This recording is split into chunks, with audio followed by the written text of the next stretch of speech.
Hello दोस्तों, आज की इस वीडियो में आपका बहुत बहुत स्वागत है। दोस्तों, आज मैं बात करूंगा क्लास 11th का एक चैप्टर है आपका राजनीतिक सिद्धांत। इस चैप्टर से रिलेटेड कुछ इंपॉर्टेंट फैक्ट आपके साथ डिस्कस करूंगा, इसलिए पूरा वीडियो बहुत ध्यान से देखिए। चलिए बात करते हैं दोस्तों राजनीतिक सिद्धांत। तो पहली बात आती है कि राजनीति क्या है।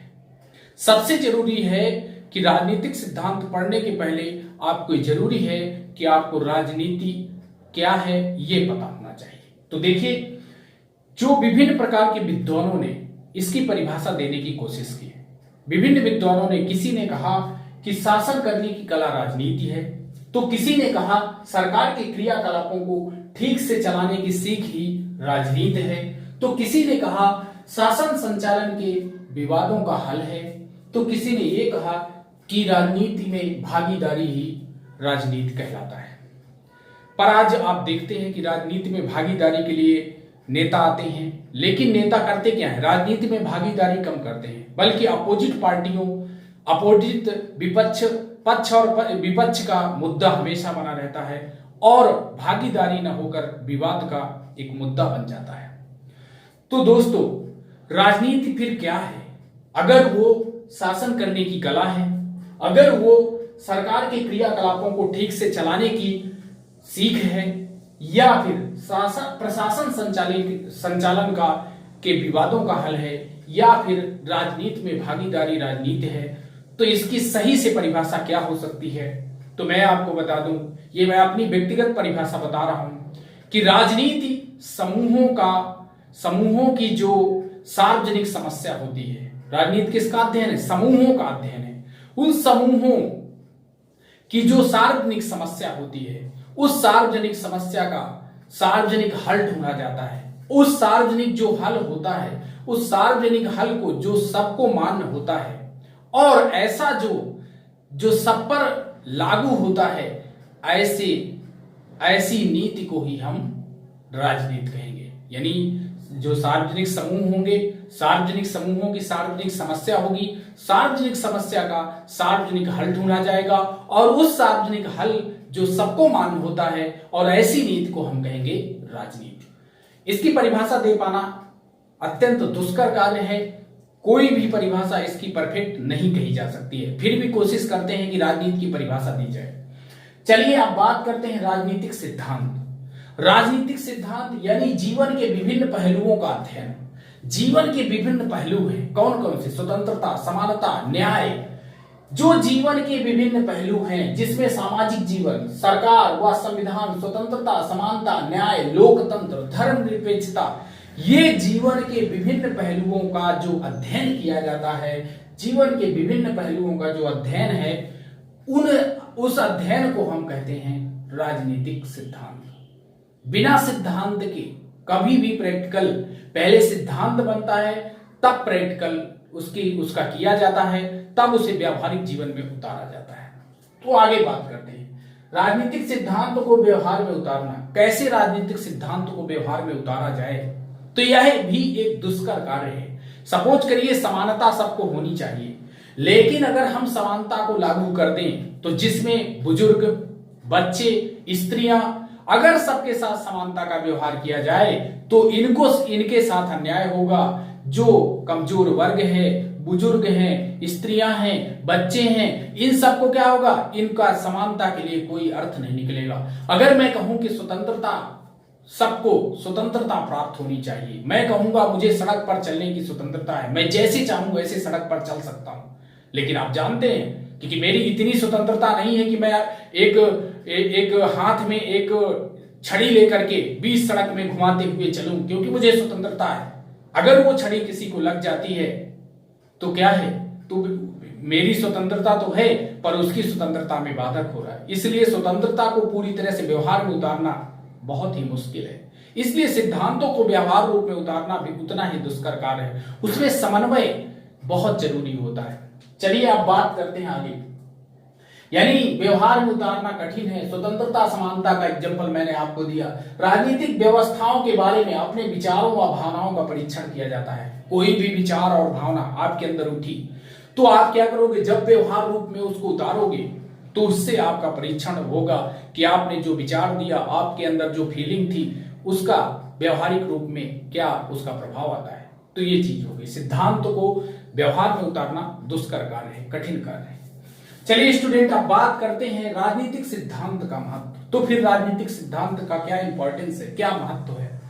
उचित निर्णय लेने वाला नागरिक बनाने हेतु जो व्यक्ति सिद्धांतों का अध्ययन करता है, सिद्धांतवादी होता है, सिद्धांतों को पढ़ता है, तो वो उचित निर्णय लेने वाला नागरिक बन जाता है।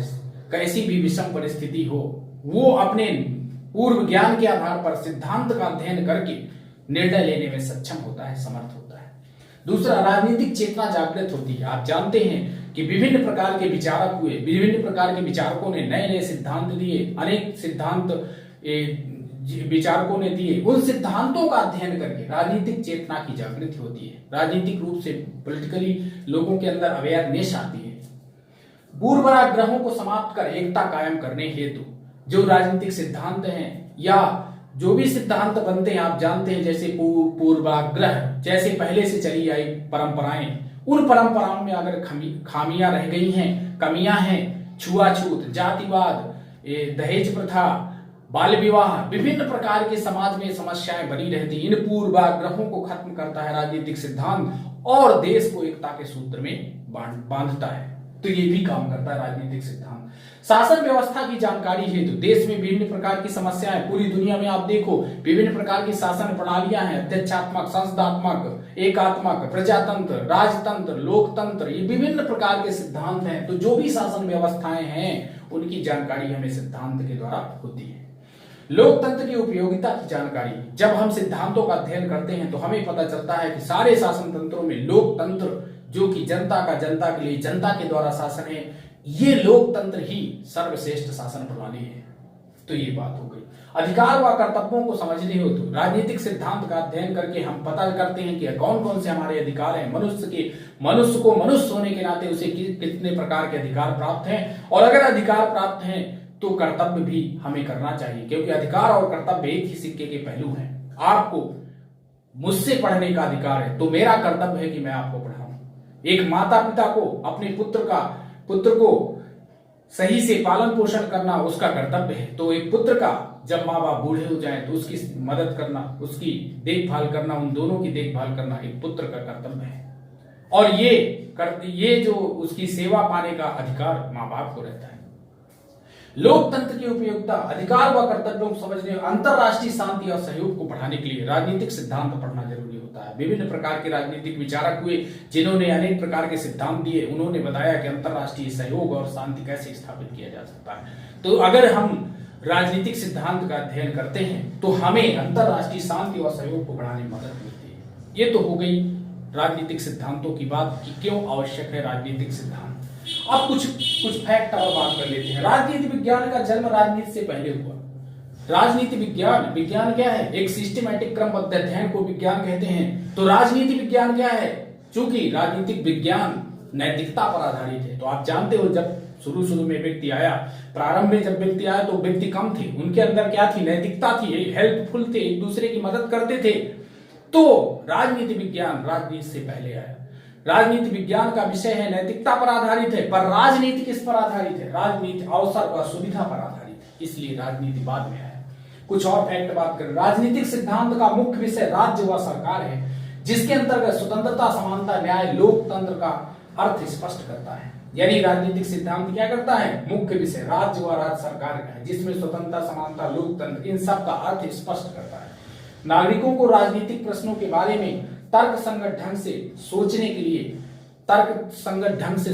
लिए सामग्री उपलब्ध कराता है राजनीतिक सिद्धांत। और राजनीतिक सिद्धांत जो है वो सामाजिक राजनीतिक घटनाओं को सही तरीके से आकलन करने का प्रशिक्षण भी देता है।